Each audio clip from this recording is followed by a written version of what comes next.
406, 307, 376, 120B, धारा 34, 376 IPC. कहने का मतलब और माफ़ करिएगा एक धारा 511। कहने का मतलब ये कि अब आप बताइए धारा 307 भी है, 376 भी है और 325 भी है, 406 भी है। कहने का मतलब बचा क्या? लगभग सब तो हो गया। अब इससे हार्ड, इससे कठिन एफआईआर क्या होगी भैया? अब ऐसी एफआईआर को अगर माननीय हाई कोर्ट रिजेक्ट कर दे, क्वेश कर दे, तो आप समझिए कि ये सबके 498A का केस लड़ रहे सभी व्यक्तियों के लिए यह दमदार जजमेंट काम आने वाला है। और ये केस कहाँ का है, केस के फैक्ट्स क्या थे, क्यों एफआईआर को क्वेश कर दिया गया, इसके बारे में भी बात करेंगे।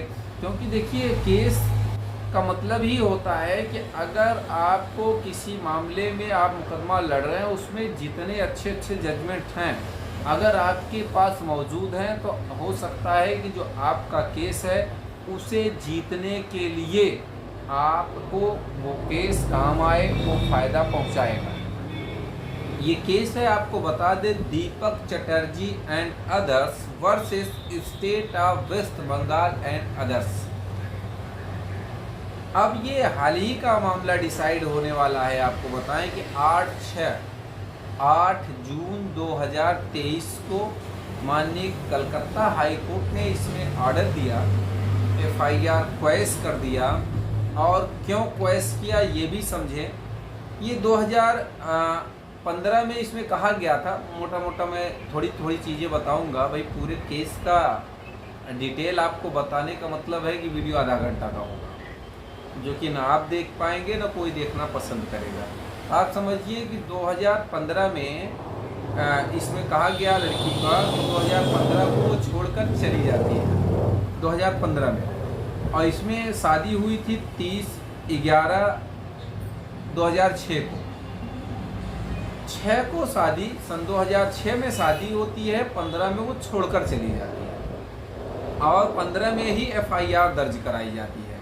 एफआईआर होती है 4 फरवरी 2015 में और उसमें एलिगेशन लगाया जाता है कि 15 जनवरी को मार पीट के हमको घर से भगा दिया गया। अब देखिए ये रद्द होने वाली बात कहाँ से आई, एफआईआर क्वेश होने वाली बात कहाँ से आई, 164 का बयान उसमें क्या था। अब कहीं पे लड़की ने, पत्नी ने ये कह दिया कि भैया हमको मार दिया, फेंक दिया, भगा दिया। कहीं उसने 164 में ये कह दिया कि भाई हम लोग किराए पे रहते थे। एफआईआर में कह रही हो कि हम भैया मायके में, अरे सॉरी ससुराल में रहते थे 2015 तक। 164 में कह रही हो कि हम किराए पे रहते थे, हमको रहने नहीं दिया जाता। और इसमें एक बहुत ही फैक्ट जो क्लियर कर दूंगा आपको, देवर के ऊपर इल्ज़ाम लगाया गया है कि भाई ये हमारे साथ शारीरिक संबंध बनाता रहा, बनाने की कोशिश करता रहा। तमाम ऐसे आरोप प्रत्यारोप देवर के ऊपर भी लगाए गए। और 7/12/2023 को इसके हस्बैंड ने सुसाइड अटेम्प्ट कर लिया, आत्महत्या कर लिया। उसने एफआईआर में नहीं बताया था कि आत्महत्या पति ने क्यों किया, किस कारण से किया, ये भी छिपाया था। और फिर उसके बाद फिर आने के बाद फिर आरोप प्रत्यारोप की देवर ने फिर से लगातार हमारे साथ शारीरिक शोषण किया, इस तरह की बात करी। कहने का मतलब ये कि 164 का बयान, 161 का बयान और एफआईआर, तीनों में इतना ज़्यादा कंट्राडिक्शन। और एक बात आईओ ने साफ इसमें कर दिया था कि किसी भी आरोप को सिद्ध नहीं कर पाई थी लड़की, यदि कोई भी आरोप सिद्ध नहीं हो पाया था। चार्जशीट से सभी धाराएं काट दी गई थी, निकाल दी गई थी। बची क्या था, क्या थी धाराएं, 498A और 34। सिर्फ 498A और धारा 34 आईपीसी ही बचा था। चार्जशीट जो लगी थी सिर्फ इन्हीं 2 धाराओं में लगी थी, बाकी सब आईओ के द्वारा निकाल दिया गया।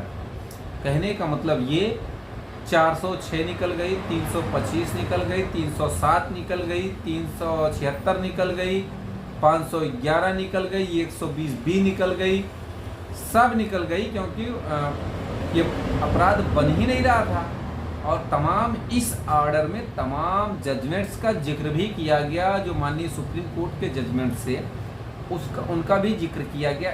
इस जजमेंट के आधार पर हो सकता है कि आपके केस में भी काफ़ी राहत मिल सके, और हो सकता है आपकी भी FIR